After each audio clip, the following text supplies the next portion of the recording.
Hello my dear friends, स्वागत है आप सबका आज के वीडियो लेक्चर के अंदर। जैसा कि आपको पता है कि अभी हम पढ़ रहे हैं दर्शना चैप्टर को इन डिटेल के अंदर, और अभी तक हमने आस्तिक दर्शना, नास्तिक दर्शना और आस्तिक नास्तिक में से भी जो है एक बौद्ध दर्शना को इन डिटेल के अंदर सेपरेटली कंप्लीट और कवर कर लिया है।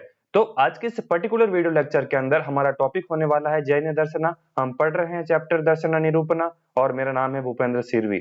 तो चलिए बिना किसी देरी के आज के इस वीडियो लेक्चर को शुरू करते हैं। तो सबसे पहले जो जैन है, इस जैन दर्शन में जैन वर्ड आता है। तो जैन का मीनिंग क्या है? अगर हमने वर्ड मीनिंग को पता किया तो हमको कुछ कुछ चीजें समझ में आ जाएंगी। तो देखते हैं कि जैन का मीनिंग क्या होता है। The Jain word is formed out of Jin, that is the one who conquered the two द्वंद्वास राग एंड द्वेष। यानी कि जैन जो वर्ड है वो जिन से उत्पन्न हुआ है, या उसका रूट वर्ड जो है जिन है, और उसका मतलब होता है जीतना या विजय प्राप्त करना। तो अब इन्होंने विजय किस पे प्राप्त की, किस पे ये लोग जीते? तो ये लोग जीते हैं दो प्रकार के द्वंद्व, कौन कौन से? राग और द्वेष पे। आपको यहाँ पे ट्रांसलेटेड वर्ड दिख रहे होंगे कि रागों को क्या बोलते हैं, द्वेषों को क्या बोलते हैं। तो ये जो है राग और द्वेष के ऊपर इन्होंने विजय प्राप्त कर ली, और ऐसे लोगों के ग्रुप को या ऐसे लोगों को जो है जैन बोला जाता है। और इनके जो दर्शन है, जो इनकी फिलोसॉफी है, that is known as Jain दर्शन। तो आपको बेसिक इसका जो मीनिंग है वो पता चला हो गया होगा। According to them, activities are purified by the means of ahimsa. The swadhyaya and ahimsa are the basic formation of the Jain dharma. Jain धर्म को मानने वाले लोग या जैन फिलोसॉफी का बेसिक और सिंपल सा फंडामेंटल ये है कि स्वाध्याय और अहिंसा, ये दो पॉइंट आप फॉलो करो, या ऐसे जो समान विचारधारा रखने वाले लोग हैं वो सारे जो है जैन धर्म को फॉलो करते हैं या जैन दर्शन के अंतर्गत आते हैं। तो अब देखते हैं कि इस पर्टिकुलर दर्शन के अंदर या जैन दर्शन के अंदर क्या क्या चीजें जो है बताई हुई है। तो ये बोलते हैं कि जो ज्ञान होता है, यानी कि जो नॉलेज होता है, वो दो तरीकों से अटेंड थ्रू टू मीन्स, दो तरीकों से ग्रहण किया जा सकता है। पहला होता है प्रत्यक्ष, दूसरा होता है परोक्ष। प्रत्यक्ष मतलब कि आत्मा डायरेक्टली अटेंड्स ज्ञान, डायरेक्टली प्रत्यक्ष, उसको कोई भी असिस्टेंस नहीं चाहिए। और परोक्ष मतलब कि हम जो आत्मा टेक्स असिस्टेंट ऑफ इंद्रियाज एंड मनस। कैसे? आप जो क्लास के अंदर सुन रहे हो उसके अंदर हमारी स्वर्ण कर्णेंद्रिय जो है ना, ये भी काम आती है। श्रोतेंद्रिय जिसको बोलते हैं वो भी हम यूज करते हैं, चक्षुरेंद्रिय से भी देखते हैं। तो ये जो इन सब के असिस्टेंट के थ्रू, इन सब के असिस्टेंट के थ्रू जो है हम जो नॉलेज को ग्रहण करते हैं, डेट इज द परोक्ष। और प्रत्यक्ष मतलब कि आत्मा बिना किसी चीजों के डायरेक्ट इन नॉलेज को ग्रहण करती है, दैट इज द प्रत्यक्ष। तो ये बोलते हैं ज्ञान दो तरीके से ग्रहण किया जा सकता है, परोक्ष और प्रत्यक्ष। अब आगे बढ़ते हैं। तो इसके अंदर एक बहुत ही ब्यूटीफुली और बहुत ही जो है फैंटास्टिक थ्योरी जो है अब तक इन्होंने बताई है। तो ये क्या बोलते हैं कि according to this every object is अनेकांतिक और अनेक धर्म।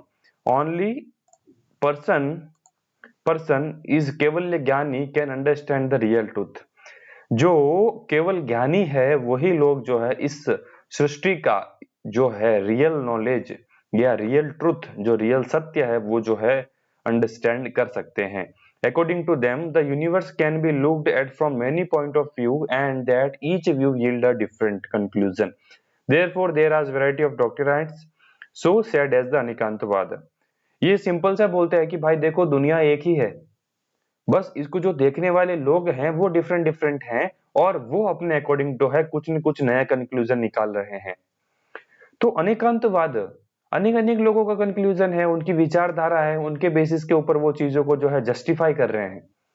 और रियल लाइफ के अंदर भी ये सेम है ना। आपने देखा होगा कि एक सेम सिचुएशन को अलग अलग पीपल को दी जाए तो उनका सोचने का नजरिया, उसको देखने का नजरिया भी डिफरेंट डिफरेंट होता है। तो दैट इज द अनेकांतवाद। तो इतने सारे दर्शन बने, इतने सब कुछ धर्म आए, क्यों आए? दुनिया तो एक ही है, रहना तो एक ही जगह है ना, फिर इतने सारे धर्म की जरूरत क्या है? तो जरूरत यह है कि जिन भी लोगों ने उसको देखा, उन्होंने अपने अपने हिसाब से, अपनी विचारधारा के हिसाब से उसको जो है सोचा, देखा, समझा और नॉलेज को ग्रहण किया और फिर कंक्लूजन दिया। तो उसके बेसिस के ऊपर ये सारी चीजें जो है बनी हुई है। और ये जो वाद है इसका नाम है अनेकांतवाद। एग्जाम के पॉइंट ऑफ व्यू से बहुत ज्यादा इंपॉर्टेंट है। अनेकांतवाद कौन से जो है दर्शन के अंदर आता है? बौद्ध या जैन दर्शन के अंदर आता है। तो ये आता है किसके? जैन दर्शन के अंदर। आगे बढ़ते हैं। इसने बताया है रत्न त्रय मीन्स टू अटेंड मोक्ष। रत्न मतलब कि वो नहीं अपना डायमंड और ये सब नहीं, रूबी वो सब नहीं। ये बोलते हैं रत्नत्रय, 3 रत्न है मोक्ष प्राप्त करने का, 3 डायमंड है, गोल्डन अपॉर्चुनिटी है। 3 फैक्ट पॉइंट बताता हूँ कौन कौन से। सम्यक दर्शन, राइट फेथ, सम्यक ज्ञान, राइट नॉलेज, सम्यक चरित्र, राइट कंडक्ट। सही देखोगे, सही चीजें ग्रहण करोगे, सही नॉलेज आपके पास होगा, और अगर आपका चरित्र सम्यक है, राइट कंडक्ट है, आप जो भी एक्शन कर रहे हो, आप जो भी कर्म कर रहे हो, आप जो कुछ भी क्रिया कर रहे हो, अगर वो सम्यक है तो आप मोक्ष को प्राप्त कर सकते हैं। मैंने आपको पहले ही बताया है कि हम जो ये दर्शना चैप्टर पढ़ रहे हैं ये इसलिए पढ़ रहे हैं क्योंकि आयुर्वेद खुद बिलीव करता है मोक्ष प्राप्ति के ऊपर। तो बाकी के जितनी भी फिलोसॉफीज वो बताती है कि मोक्ष को कैसे प्राप्त करना है। पहले वो बताते हैं कि तुमको रोकता कौन है मोक्ष प्राप्त करने से, और दूसरे पॉइंट में वो बताते हैं कि हम मोक्ष को कैसे प्राप्त कर सकते हैं। तो ये क्या बोलते हैं, जैन क्या बोलते हैं, सम्यक दर्शन, सम्यक ज्ञान, सम्यक चरित्र अगर आपके पास हो तो आप मोक्ष को प्राप्त कर सकते हो, जो कि लाइफ का अल्टीमेट एम है। ठीक है, आगे बढ़े। नेक्स्ट ये बताते हैं पदार्थ 7 कौन कौन से हैं। अश्व, बंध, संवर, निर्जर, मोक्ष, जीव और अजीव। तो अश्व मतलब कि the ways by which the कर्म एंटर द जीव, शारीरिक, मानसिक और वाचिक। बंध मतलब कि बाइंडिंग ऑफ कर्म एंड जीव। संवर मतलब कि ऑपोजिट ऑफ द अश्रव, block the channels, right conduct start. निर्जर मतलब कि द तपस्या आदि, देयर इज द कर्म नाश, टेक्स वन टू द मोक्ष। मोक्ष मतलब आपको पता ही अल्टीमेट एम जो है। जीव मतलब की लाइफ, और जीव मतलब की विदाउट लाइफ। ये भी जो 7 जो पदार्थ आज हैं ये भी कहीं ना कहीं ये एक तरीके से पॉइंट वाइज उन्होंने डिस्ट्रीब्यूट किया कि कैसे मोक्ष प्राप्ति की, और ये सम्यक ज्ञान, सम्यक बुद्धि और ये जो तय रत्न है वो कैसे हमको जो है मोक्ष प्राप्ति की ओर लेके जाते हैं। ठीक है, आगे बढ़ते हैं। तो अब इसके अंदर इतना कुछ नहीं है, हमारे एग्जाम पॉइंट ऑफ व्यू से जितना इंपॉर्टेंट था मैंने उतना ही इस स्लाइड के अंदर जो है इंक्लूड किया है। बाकी इन डेप्थ के अंदर बहुत लंबा चौड़ा दर्शन है, तो अगर आपको इंटरेस्ट है तो आप वो भी जाके पढ़ सकते हो। तो जैन और आयुर्वेद के ऊपर क्या सिमिलरिटीज है, तो स्वाध्याय एंड अहिंसा are the principle explain in सद्व्रता आयुर्वेद के अंदर। आयुर्वेद भी स्वाध्याय और अहिंसा को मानता है, बोलता भी है और बताता भी है, वैसे ही जो है जैन भी बताता है। ये इन दोनों के अंदर जो है सिमिलरिटी है। द जीवात्मा of Jain has been said as the चेतना पुरुष, that is the most important. तो ये जो पॉइंट मैं मार्क कर रहा हूं ये भी इंपॉर्टेंट पॉइंट है। ये क्या बोलते हैं कि देखो साहब, जो तो जीवात्मा है जैन के अनुसार, वो आयुर्वेद के अनुसार चेतना पुरुष है। सेंद्रियम चेतनम द्रव्यम निरेंद्रियम अचेतनम। ठीक है, both according to Jain and Ayurveda the dravya is associate with the guna and karma, यत्र आश्रिता कर्म गुणः कारणम समवाय यत् तत् द्रव्यम। तो ये नेक्स्ट चैप्टर जो हम द्रव्य ही इन डिटेल के अंदर लेने वाले हैं, तो वहां पे आपको समझेगा, बट दोनों का एक ही जो है थॉट है सेम, कि गुना और कर्म जो एसोसिएट होते हैं किससे, द्रव्य से। और चैतन्य इस गुण अराइजिंग इन द आत्मा, आत्मा है तो चेतन है, नहीं तो कुछ नहीं है। निर्विकारम परस्वात्मा सत्व भूत गुणेन्द्रिय चेतनम चैतन्य कारणम नित्यम दृष्ट्वा पश्यति ही क्रिया। तो ये जो बताता है कि चेतना जो है वो गुण अराइज होता है किसके अंदर, आत्मा के अंदर, ऐसा आयुर्वेद और जैन दोनों बिलीव करते हैं। द नित्यता अनित्यता of Jain accepted in Ayurveda, आत्मा नित्यम ज्ञानम अनित्यम। आत्मा नित्य है, ज्ञान अनित्य है। ठीक है, नित्य क्या है, अनित्य क्या है, धीरे धीरे थोड़ा सा पेशेंस रखो, आपको डिटेल के अंदर समझेगा। बट जो ट्रांसलेटेड वर्ड है मैं आपको इतना क्लियर बता देता हूं कि जितने भी ट्रांसलेटेड वर्ड हैं वो सारे आपको एक्यूरेट मीनिंग नहीं देते ओरिजिनल टेक्स्ट का। तो बी पेशेंस, आप जैसे जैसे आगे बढ़ोगे आपको हर एक चीज डिटेल के अंदर समझेगी। तो Pugala said as Parmanu and the Sankhad, there is a classification also agreed in the Charaka where the Mana Paribhasha is said. Kala is a द्रव्य according to both Jain and Ayurveda.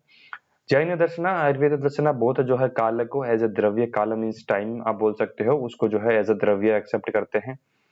तो महाव्रतास of Jain are seen in the Ayurveda while explaining the सद्व्रता, ब्रह्मचर्य is the included in the त्रयोपस्तंभ। ब्रह्मचर्य जो है जो त्रयोपस्तंभ में करते हैं, और ब्रह्मचर्य का मतलब यही होता है अहिंसा को फॉलो करने वाला, सत्य को फॉलो करने वाला। तो इनडायरेक्टली जैन और आयुर्वेद का जो दोनों का है इसके ऊपर सिमिलर थॉट है। To the moksha is a padarth in the Jain, it is main goal of Ayurveda to.